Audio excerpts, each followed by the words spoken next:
और इस वक्त की बहुत बड़ी खबर, मैं सीधा पॉइंट पे आना चाहता हूं। ईरान ने अपने डिफेंस सिस्टम से अमेरिका की टॉम हॉक मिसाइल को गिराने का दावा किया है। देखिए, ये बहुत बड़ी खबर है।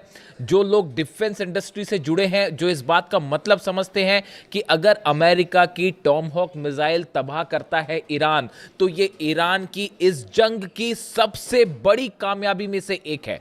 देखिए, ऑलरेडी अमेरिका इस बात से हैरान है, डोनाल्ड ट्रंप परेशान है, पीट हेगसेथ हैरान है कि कैसे ईरान की जो मिसाइल्स हैं उसने पेट्रियट सिस्टम तबाह कर दिया है, थार्ड सिस्टम तबाह कर दिया है। और उसके बाद अब खबर आ रही है कि अमेरिका की टॉम हॉक मिसाइल को मार गिराया है ईरान ने। जो खबर है पहले उसकी चर्चा करें।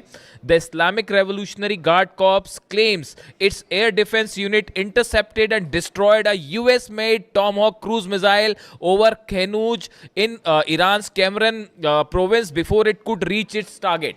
ईरान ने यह दावा किया है जो केरमानशाह प्रोविंस है वहां पर एक टॉमहॉक मिसाइल दागी गई थी जिसे ईरान के डिफेंस सिस्टम ने तबाह कर दिया है। According to press TV, the missile was detected, tracked and neutralised by Iran's air defence unit during ongoing US military strikes. जो खबरें ईरान में हैं, ईरान का जो प्रेस ये दावा कर रहा है कि इस मिसाइल को डिटेक्ट किया गया, डिफेंस मिसाइल फायर की गई और इसे डिस्ट्रॉय कर दिया गया हवा में।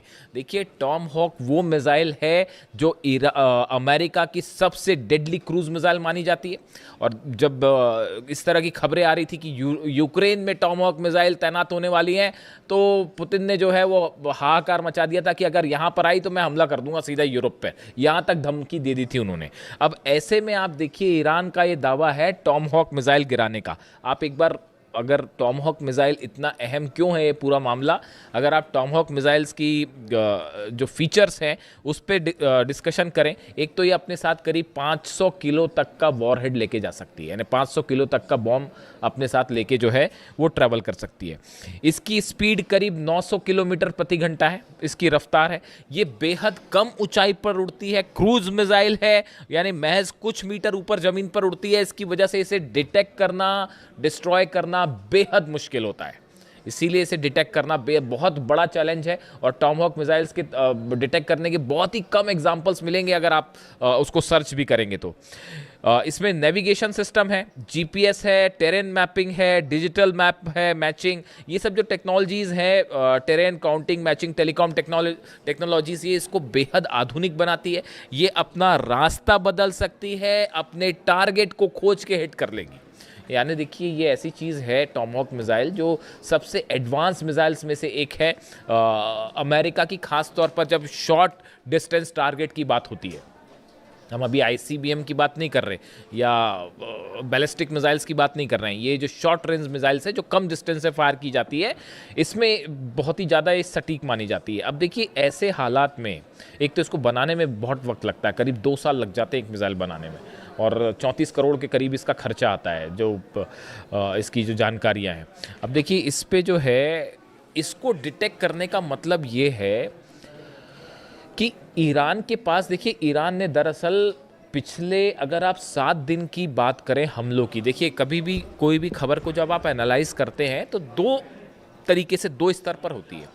एक तो पत्रकार की तरह मैंने आपको खबर बता दी साहब कि कुवैत पर हमला हो गया, वहाँ पेट्रियट तबाह हो गया, फिर जो है जॉर्डन में हमले हुए, वहाँ थार्ड सिस्टम तबाह हो गया, इस तरह की बातें।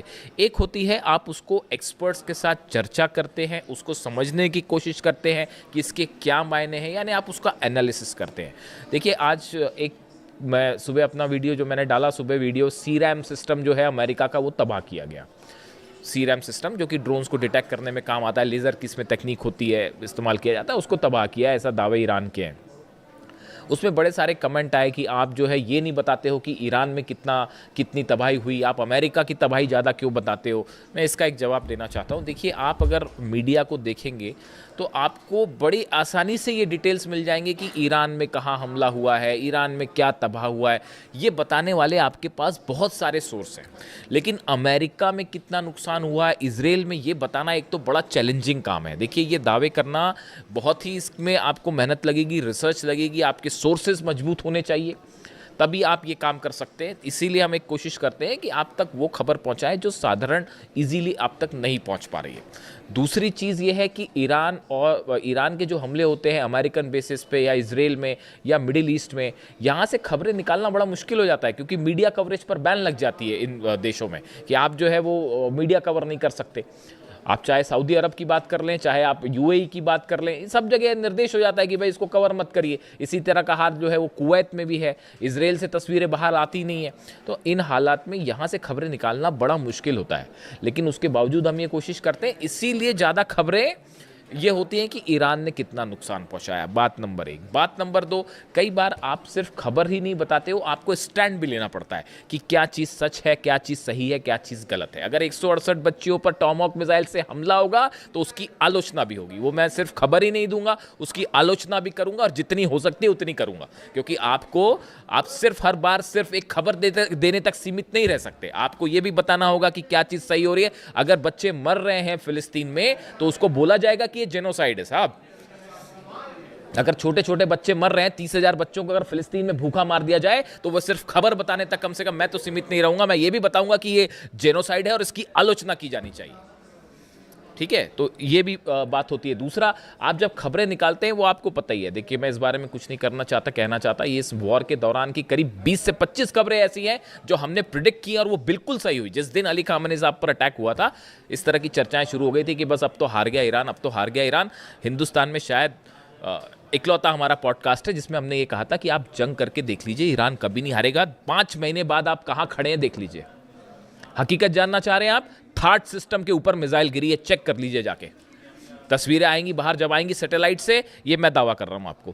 थर्ड सिस्टम के ऊपर मिसाइल गिरी है। पेट्रियट सिस्टम 3 जगह तबाह हुए हैं। मुझसे कोई कह रहा था कि आप बार बार पेट्रियट, भाई साहब कुवैत में अलग पेट्रियट सिस्टम तबाह हुआ है, बहरीन में अलग तबाह हुआ है, जॉर्डन में तबाह हुआ है। जॉर्डन में तो जहां लगा था ना पेट्रियट सिस्टम, उसके ऊपर खुर्रमशहर 4 मिसाइल गिरी है। पता कर लीजिएगा जाके, अभी दावे आएंगे। 30 प्लेन पिछली बार गिरने की हमने बात कही थी, निकले 42 प्लेन्स गिर गए थे। और इस बार भी अभी बार बार हम कह रहे हैं कि जॉर्डन में बड़ा नुकसान हुआ है। F-15 एक गिरने की और एक जलने की बात आ रही है, अभी आप देखते जाइए। अभी जब इस सीनेट कमेटी बैठेगी और 6 महीने बाद बताएगी कि जॉर्डन के बेस पर क्या हुआ, कुवैत के बेस पर क्या हुआ, बहरीन के बेस पर क्या हुआ, तब पता चलेगा। लेटेस्ट जो अपडेट आ रही है कि कुवैत में जो है वो कुवैत की सेना का एक मिलिट्री का बेस है, उसके ऊपर ईरान ने हमला किया है। लेटेस्ट जानकारी बता रहा हूं मैं आपको। कुवैत में मिलिट्री बेस पर अटैक हुआ, लेकिन वो मिलिट्री बेस ऑपरेट अमेरिका कर रहा था, सैनिक अमेरिका के थे, वॉरहेड्स वहां पे जितने भी युद्ध से जुड़ी चीजें थी वो अमेरिका की थी। उसके ऊपर सीधा स्ट्राइक हुई है, मिलिट्री सेंटर के ऊपर सीधा कुवैत पे स्ट्राइक हुई है। और ईरान का दावा है बड़ी संख्या में वहां भी सोल्जर्स घायल हुए अमेरिका के। अब ये बातें कोई स्वीकार करेगा नहीं, लेकिन निकल के आती हैं, तो आपको ये सब चीजें कैलकुलेट करनी पड़ेगी कि भाई कैसे हुआ। इसीलिए ये टॉमहॉक मिसाइल वाला जो है, देखिए अगर आपने टॉमहॉक मिसाइल मार के गिरा दी, मान लीजिए अगर ये खबर सच है जो ईरान दावे कर रहा है, ईरान के दावे जो हैं कि भाई हमने टॉमहॉक मिसाइल गिरा दी। अब अगर टॉमहॉक मिसाइल गिरा दी और अगर ये खबर सही निकल जाती है, तो आपको फिर ईरान के उन दावों को भी मारना पड़ेगा कि साहब थार्ड उड़ा दिया है और पेट्रियट उड़ा दिया है। फिर आप उसको भी मानिए। फिर आप इस बात में भी कोई आश्चर्य नहीं होगा कि वो जो कह रहा है कि भाई हैंगर्स में जो है F-15 जेट्स खड़े थे, हैंगर के ऊपर मिसाइल मारी और सब तबाह हो गए। वो धीरे धीरे सैटेलाइट तस्वीरें आनी शुरू हो गई हैं। इसीलिए इन खबरों का एनालिसिस जो है मुश्किल है थोड़ा सा। अब देखिए, ये जो अगर अमेरिका के हमलों की बात की जाए, जो अमेरिका ने स्ट्राइक्स की हैं पिछले 12 घंटे में, केशम आइलैंड्स पर हमले हैं, एहवाज में हमले हैं, खुजेस्तान में हमले हैं, लारक आइलैंड्स के पास हमले हैं, सिरीक पर हमले हैं, बंदर अब्बास में हमले हैं, अधिमेश में और ओमिदी है, ये वो इलाके हैं। करीब 15 इलाके ऐसे हैं जहां पर धमाकों की आवाज़ें हैं पिछले 12 घंटे के अंदर। तो ईरान पे तो स्ट्राइक हो ही रही है, लेकिन जब आप आ जाके सर्च करेंगे तो आपको दुनिया भर के अखबार, दुनिया भर के मीडिया आपको डिटेल बता देगी बड़ी आसानी से कि हाँ भाई ईरान में जो इस जगह धमाके हुए, ईरान छुपाता भी नहीं उस बात को, बता देता है हाँ यहाँ हमारे हमले हुए हैं, इतने पुल तबाह हुए हैं। आपको ये बात कौन बताएगा कि जॉर्डन में कितने बेस तबाह हुए हैं अमेरिका के, कुवैत में कितने बेस तबाह हुए हैं, बहरीन में कहाँ कहाँ मिसाइल्स गिरी है, अमेजॉन के डेटा सेंटर पर हमला हुआ। आज खोल के देख लीजिए पूरी खबरें क्या है। मिसाइल गिरी, उसके 15 मिनट के अंदर हमने खबर अपलोड कर ली थी, परसों का मेरा वीडियो उठा के देख लीजिए आप। अमेजॉन का डेटा सेंटर हिट हुआ था 15 मिनट के अंदर, जबकि मैं तो पॉडकास्ट कर रहा हूं। और देखिए, ये सब दावे सच साबित होंगे। थर्ड सिस्टम, उससे कई कमेंट्स पे सवाल उठ रहे थे कि ये कैसा हो सकता है, कैसे हो सकता है। पेट्रियट सिस्टम तबाह हुआ है, थर्ड सिस्टम तबाह हुआ है, जेट्स कई जलने की खबर है, और अब ये है ये टॉमहॉक वाले जो ये अभी दावे के लेवल पे है। इसको वेरीफाई करने में टाइम लगेगा, है या नहीं है, टाइम लगेगा, लेकिन ये दावा चूंकि है और बहुत बड़ा दावा है, तो टॉमहॉक मिसाइल को मार गिराना आसान बात नहीं है। अब इसके अलावा देखिए, 13 दिन में 55 लोगों की मौत है ईरान में। ये ईरान की तरफ से कहा गया है कि ये जो 13वीं दिन की स्ट्राइक हुई बीती रात, इन 13 दिनों में ईरान में 55 लोगों की मौत हो गई है। और अब देखिए, हमले जो हो रहे हैं वो सेंट्रल ईरान पे हो रहे हैं। आप इस बात को समझिए। पहले 2 कोशिशें चल रही हैं डोनाल्ड ट्रंप की तरफ से, अमेरिका की तरफ से। एक, हॉर्मूज के आसपास हमले किए जाएं। पहले इन्होंने कोशिश की कि मेन लैंड से हॉर्मूज को हम अलग कर दें। 11 दिन तक जो बमबारी थी उसकी कोशिश ही यही थी। ये शायद चाहते थे ग्राउंड ऑपरेशन करें, और वो एक कोशिश थी कि भाई बंदर अब्बास हो गया, केशम हो गया, लारक आइलैंड हो गया, सिरिक हो, इन सब का हम मेन लैंड ईरान से कनेक्शन तोड़ दें। इसलिए पुल तोड़ रहे थे बम गिरा के। वो पुल तोड़ दे रहे हैं, वो 6 घंटे के अंदर साहब पुल बना दिया फिर से। ऐसी भी तस्वीर आई है। बंदर अब्बास के पास एक पुल पर हमला हुआ और वो पुल गिरा, मेन कनेक्शन लाइन थी, वो जैसी गिरी उसके वो अमला वहाँ खड़ा हो गया, तुरंत जाके उसको बनाने में जुट गया। ऐसी ईरान थोड़ी ना। आप खुद सोचिए इस बात को, जो मेरे पे सवाल उठा रहे हैं, जरा वो इस बात को सोचें। दुनिया में इजराइल की आर्मी और उसकी ताकत आप जानते ही हैं।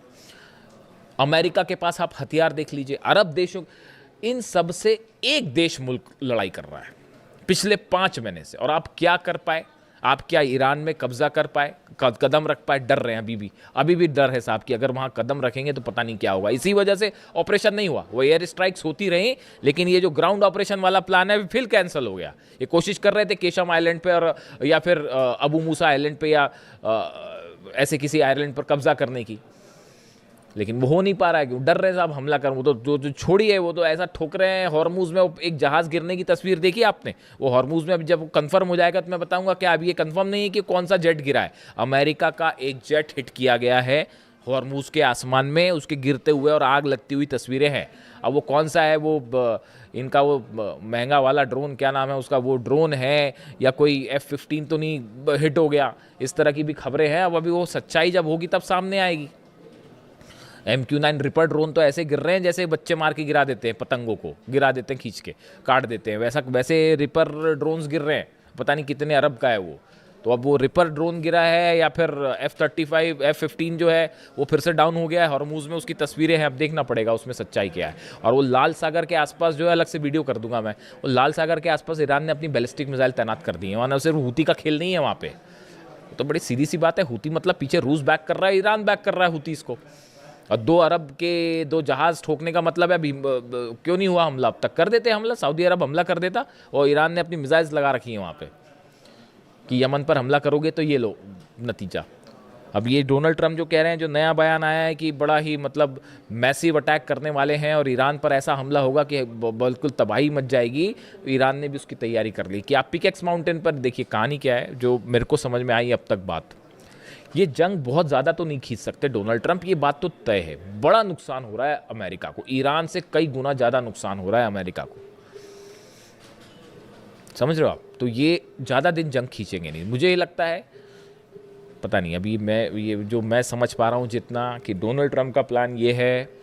आप इस बात को याद रखिएगा, अगर ऐसा हो जाए ना तो हम फिर बात करेंगे कि वो दावे भी याद रखने पड़ते हैं और कई बार बताना भी पड़ता है, क्योंकि बड़ी भ्रमित खबरें आती हैं, भ्रम फैलाने वाली खबरें आती, तो उसके बीच में कोई दावा करना बड़ा ही मतलब उसका काम होता है। तो अभी मुझे ये लग रहा है कि ये पिकेक्स माउंटेन पर हमला होगा।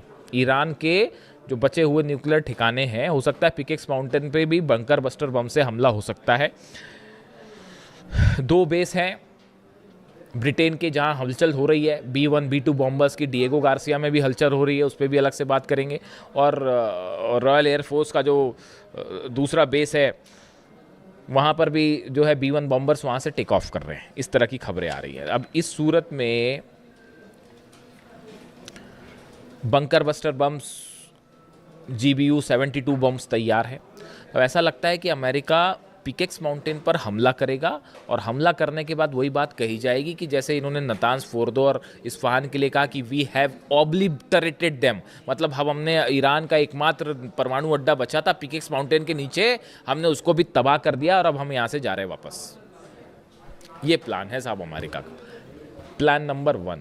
और प्लान नंबर 2 है बड़ी जंग करी जाए, लंबी जंग करी जाए, लेकिन इसकी बहुत बड़ी कीमत चुकानी पड़ेगी डोनाल्ड ट्रंप को। अब वो हिम्मत कर पाएंगे नहीं कर पाएंगे वो आप जानो। ईरान तो तैयार खड़ा है, ईरान कह रहा है आप आइए हमला कर लीजिए, 2 करना है कर लीजिए। आपने 28 तारीख को वो कर दिया है जिसके बाद ईरान के अंदर से डर खत्म हो चुका है। अली खामनी साहब को आपने असैसिनेट करके ईरान की 9 करोड़ जनता को आपने अली खामनी बना दिया है। हकीकत सिर्फ ये है।